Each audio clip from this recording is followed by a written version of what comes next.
Good morning students. आज हम करने वाले हैं क्लास 6 एक्सरसाइज 4.1 क्वेश्चन नंबर 3। कल हमने क्वेश्चन नंबर 1 और 2 किए थे। आज हम क्वेश्चन नंबर 3 स्टार्ट करने वाले हैं। फिगर वाले क्वेश्चन है, ज्योमेट्री पोर्शन है। कल भी आपको समझाया था, इसमें आपको पेंसिल, स्केल, रबड़ जरूर यूज करना है। पेन के साथ आपने इसमें कोई भी डायग्राम नहीं बनाना है। ओके, तो let's start. Have a question number 3। Use the figure to name. आपको ये फिगर दिया हुआ है और इस फिगर को यूज करते हुए आपने नाम बताने हैं जो भी आपको क्वेश्चंस दिए हुए हैं। ठीक है, तो फर्स्ट आपको दिया है लाइन कंटेनिंग पॉइंट पी। कहते हैं कि इस फिगर को देख के ये बताओ कि कौन से पॉइंट के ऊपर, कौन सी लाइन के ऊपर आपको पॉइंट ई दिया हुआ है। ठीक है, ई आपको दिखाई दे रहा है कि ये यहाँ पे है। ठीक है, तो ए लाइन कंटेनिंग पॉइंट ई, कौन सी लाइन के ऊपर है ये ई दिखाई दे रहा है आपको बिल्कुल साफ। देखो ये लाइन कहाँ से शुरू है, यहाँ से खत्म है यहाँ पे। ठीक है, तो ये पॉइंट कहाँ से कहाँ तक आ रहा है, ए ई। कौन सी लाइन के ऊपर है ये ई पॉइंट, ए ई। तो आप लिखोगे ए लाइन कंटेनिंग ई, ई किसके ऊपर, कौन सी लाइन के ऊपर कंटेन कर रहा है, ए ई। ओके, इसका B part line passing through A, कि ए जो पॉइंट है वो लाइन कौन सी पास कर रही है ए से। तो देखो ये पॉइंट कौन सा दिखाई दे रहा है, ए। तो इसके ऊपर कौन सी लाइन थ्रो कर रही है, ए है। तो ए से सिर्फ ये ए लाइन ई पे ही खत्म हो रही है ना, और तो सारी इंटरसेक्ट है एक दूसरे से। तो line passing through A E. Okay, C part is a line on which O lies. कौन सी लाइन पे ओ लाई कर रहा है, ओ पॉइंट है ये वाला, और ये वाला जो ओ है ये कौन सी लाइन के ऊपर लाई कर रहा है, कौन सी लाइन के ऊपर से ये जा रही है, देखो लाइन सी ओ। और ये क्या है, पॉइंट एफ है, ये पी नहीं है, ये एफ है।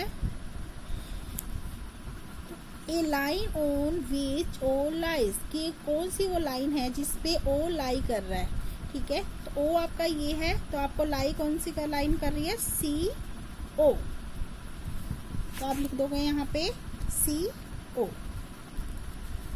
D part is two pair of intersecting line. Intersecting क्या होता है, इंटरसेक्टिंग होता है एक दूसरे को लाइन काटना किसी पॉइंट के ऊपर, या लाइन का एक दूसरे से क्रॉस होना। ठीक है, तो जैसे देखो ये दो लाइनें क्या हो रही है, आपस में क्रॉस हो रही है, और जो इसका जो ये पॉइंट होता है ये क्या होता है, हमारा इंटरसेक्टिंग पॉइंट होता है। तो आपने बताना है टू पेयर, अपने दो, इस डायग्राम को देखते हुए दो पेयर ऐसे बताने हैं जिसपे लाइन इंटरसेक्ट हो रही है। तो देखो एक लाइन है आपकी ए ई, ठीक है, इसके ऊपर आपकी सी ओ, एक ये लाइन इंटरसेक्ट हो रही है ना, कि देखो ये वाली लाइन कट रही है इस वाली लाइन से, इसका पॉइंट यहाँ पे बन रहा है। और दूसरा पेयर कौन सा बन रहा है, जो आपकी ए ई लाइन को कौन सी लाइन काट रही है, एफ ओ, क्योंकि ये ओ क्या है, इन दोनों का कॉमन दिया हुआ है। ठीक है, तो यहाँ पे कौन सी लाइन काट रही है, एफ ओ। तो दो पेयर्स आपके कौन कौन से बन गए, ए डी। ए डी के ऊपर आपको कौन सी लाइन, देखो आपको ये दिखाई दे रही है ए डी। ठीक, ए डी के ऊपर कौन सी लाइन इंटरसेक्ट कर रही है, सी ओ। तो एक पेयर आपका ये बन गया, A D C O. And मैंने दूसरा पॉइंट लिखा है ए ई। ए ई के ऊपर कौन सी लाइन इंटरसेक्ट कर रही है, ये वाली एफ ई। ये वाली देखो इस लाइन को क्रॉस कर रही है ना, इसमें मैंने ये दो पेयर लिखे हैं। आप इसके ये दो पेयर ये भी लिख सकते हो, कुछ भी। जैसे ए बी, ये एक लाइन है, इसके ऊपर कौन सा इंटरसेक्ट कर रही है, सी ओ कर रहा है ना। और मान लो डी ई, एक लाइन ये बन रही है, तो इसके ऊपर कौन सी इंटरसेक्ट कर रही है, एफ ओ। तो आप ये भी लिख सकते हो। इसमें बहुत सारे पॉइंट्स बन रहे हैं, तो जो आपका दिल करे वो लिख सकते हो। मैंने इसमें सिर्फ दो इंटरसेक्ट पॉइंट पूछा था, मैंने यहाँ पे ये सिर्फ दो ही लिखे हैं। ओके, सो पहले अब मैं बताती हूँ कि इसमें तीन चीज होती हैं। एक होती है हमारे पास लाइन, सेकंड इसमें होते हैं इसमें लाइन सेगमेंट, एंड थर्ड इसमें होती है रे।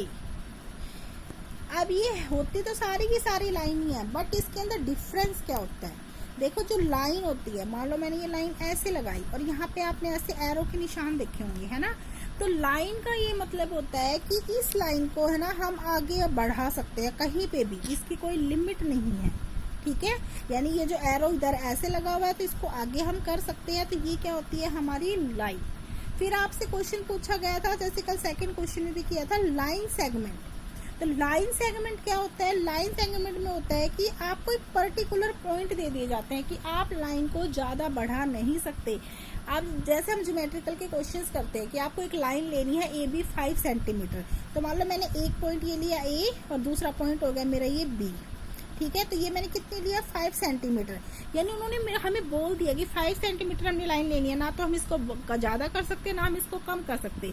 तो जिन पॉइंट्स की लिमिट हो गई, जिस लाइन की लिमिट हो गई, वो क्या होते हैं? हमारे लाइन सेगमेंट होते हैं। फिर आता है हमारा रे। रे क्या होता है कि इसमें सिर्फ एक पॉइंट फिक्स होता है, ठीक है। जैसे मान लो एक पॉइंट मैंने ये लगाया, मैंने यहाँ पे लगा दिए लाइन एरो, तो हम सिर्फ ये वाला पॉइंट को हम कुछ भी नहीं करेंगे, ये इसका फिक्स पॉइंट है। जो ये रे है इसको हम आगे आगे बढ़ाते जाएंगे जितनी भी ये बड़ी हो सकती है, ठीक है। तो इन तीनों के अंदर ये डिफरेंस होता है। तो ये रे जरूरी नहीं है कि मैंने यहाँ लेफ्ट में लगाया तो लेफ्ट में ही होगा, ये राइट में यहाँ से भी होके ये ऐसे चल सकती है, ठीक है, यहाँ से होके ये ऐसे चल सकती है, कैसे भी हो सकती है। यानी बस इसमें क्या होता है? एक पॉइंट इसका फिक्स होता है, ठीक है। तो let's start have question number 4।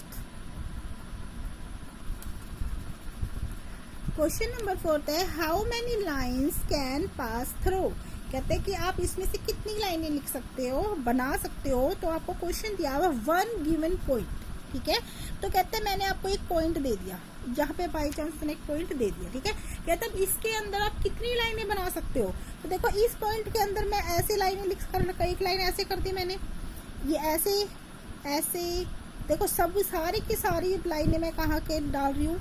इस लाइन के अंदर से ही डाल रही हूँ ना। तो ऐसे तो ये बहुत सारी लाइनें, देखो यहाँ पे अभी भी स्पेस है तो मैं इसके अंदर ऐसे कर सकती हूँ, इसके अंदर ऐसे कर सकती हूँ। तो ये क्या है? अनकाउंटेबल है, इनफाइनाइट, ठीक है। तो इसमें हम कितनी भी लाइनें लगा सकते हैं। तो इसमें क्या आएगा? इनफाइनाइट, यानी इसकी कोई काउंटिंग नहीं है। हम इस एक पॉइंट के ऊपर से अनगिनत लाइनें लगा सकते हैं, ठीक है। इसका बी पॉइंट है 2 गिवन पॉइंट। कहते हैं अगर हम आपको 2 पॉइंट दे दें, एक पॉइंट यहाँ एक पॉइंट यहाँ, तो यहाँ आप कितनी लाइनें लगा सकते हो। तो मैंने एक पॉइंट यहाँ से लिया और यहाँ से यहाँ तक गई, देखो सिर्फ यहाँ पे क्या लगेगी? मेरी एक ही तो लाइन लगी। एक पॉइंट यहाँ दे दिया और एक पॉइंट यहाँ दे दिया, तो इन दोनों को आपस में ज्वाइन करते हुए कितनी लाइन गई? सिर्फ एक ही लाइन। तो अगर 2 पॉइंट अगर हमें दिए हैं तो उन दोनों के अंदर से कितनी लाइन पासिंग थ्रू होगी? सिर्फ एक लाइन। तो 1, आप क्या लिखोगे इसमें? 1 लाइन। आपने ये फिगर जरूर बनाने हैं और ये पेंसिल से बकायदा और अपने स्केल यूज करके क्वेश्चंस करने हैं। हो गया। So draw a rough figure. Question number 5 है हमारा। Draw a rough figure and label suitable in each of the flowing cases. कहते हैं आपको एक रफ फिगर बनाने हैं, ठीक है, जो भी आपको केसेस दिए हुए हैं। अब देखो सेम 4th क्वेश्चन के जैसे ही ये भी। Point P lie on A B. Lie मतलब, लाइज मतलब क्या होता है कि आपको एक लाइन दी हुई है, ठीक है, ए और बी। यहाँ पे इसको मैंने नाम दे दिया ए और बी। इसके ऊपर एक पॉइंट पी है, वो लाई कर रहा है, ठीक है। इन दोनों के ऊपर पॉइंट पी, तो मान लो पी को मैं यहाँ लगा सकती हूँ, तो ये क्या हो गया? हमारा पी हो गया, ठीक है। बी पार्ट है इसका। X Y and P Q intersect at M. Intersect बताया था मैंने कि 2 लाइनें आपस में क्रॉस करती हैं, ठीक है। तो देखो एक लाइन मेरी ये क्रॉस, मैंने इसको नाम दे दिया एक्स एंड वाई। एक दूसरी लाइन मैंने यहाँ पे लगाई, यहाँ पे इसको नाम दे दिया पी एंड क्यू। इन दोनों को क्रॉस करता हुआ जो पॉइंट बन रहा है, देखो पॉइंट कहाँ बन रहा है? हमारा यहाँ बन रहा है। इस पॉइंट को क्या नाम देना है हमने? एम। इन्होंने ही बोला है इंटरसेक्ट एट पॉइंट एम, ठीक है। यानी ये दोनों लाइनें आपस में क्रॉस कर रही हैं और इनको जो हम कर रहे हैं, जो पॉइंट हमारा यहाँ पे बना है, उसको हमने क्या नाम दिया है? एम नाम दिया है। सी पार्ट है इसका। Line L contain E F but not D. कहते हैं एक लाइन है, ठीक है, मान लो मैंने एक लाइन लगा दी, ये वाली कोई भी, ठीक है। इस लाइन को मैंने नाम दे दिया L. Contain E and F, और इस लाइन के ऊपर ना 2 पॉइंट्स है। कौन कौन से हैं? ई और एफ। तो मैंने मान लो एक ई मैंने यहाँ नाम दे दिया, एफ दे दिया मैंने इसको, ठीक है। बट नॉट डी, पर इसके अंदर डी नहीं है। अगर डी का इन्होंने नाम लिया है तो इसका मतलब कहीं ना कहीं तो ये है ना। तो आप इसको इस लाइन से बाहर लगा दो पॉइंट, कहीं पे भी, यहाँ लगा दो, यहाँ लगा दो, यहाँ लगा दो, वो आपकी मर्जी है, बट इस लाइन के ऊपर नहीं होना, ठीक है। हो गया simple. Next D part. O P and O Q meet and O. कहते हैं ओपी एंड ओ क्यू दो लाइनें हैं और वो कहाँ मिल रही हैं, ओ के ऊपर, यानी देखो दोनों का कॉमन सेंटर क्या हो गया, ओ हो गया, है ना। तो हम देखो ना तो इस लाइन को ऐसे लगा सकते हैं ना इस लाइन को ऐसे लगा सकते हैं, क्योंकि को दोनों कॉमन हो ही नहीं सकती, एक पॉइंट पे मिल रहे हैं, मीट मिल रहे हैं, नहीं ओ पॉइंट पे मिलते हैं। तो हम देखो इस लाइन को ऐसे लगा सकते हैं ना, इसको ऐसे, इस लाइन को नाम दे दिया मैंने पी ओ, और इस वाली लाइन को मैं ऐसे बना सकती हूँ,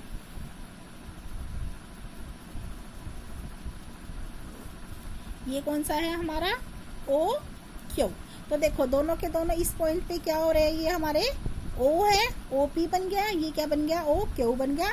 दोनों की दोनों एक ही पॉइंट पे एक ही सेंटर के ऊपर लाई कर रहे हैं, हो गया। सो आज हम सिर्फ इतने ही क्वेश्चन करेंगे, साथ साथ आपने अपनी कॉपी में फेयर कॉपी में क्वेश्चन जरूर करने हैं। स्केल आपने यूज करना है, पेंसिल यूज करनी है इन क्वेश्चंस के लिए। Okay, so have a nice day.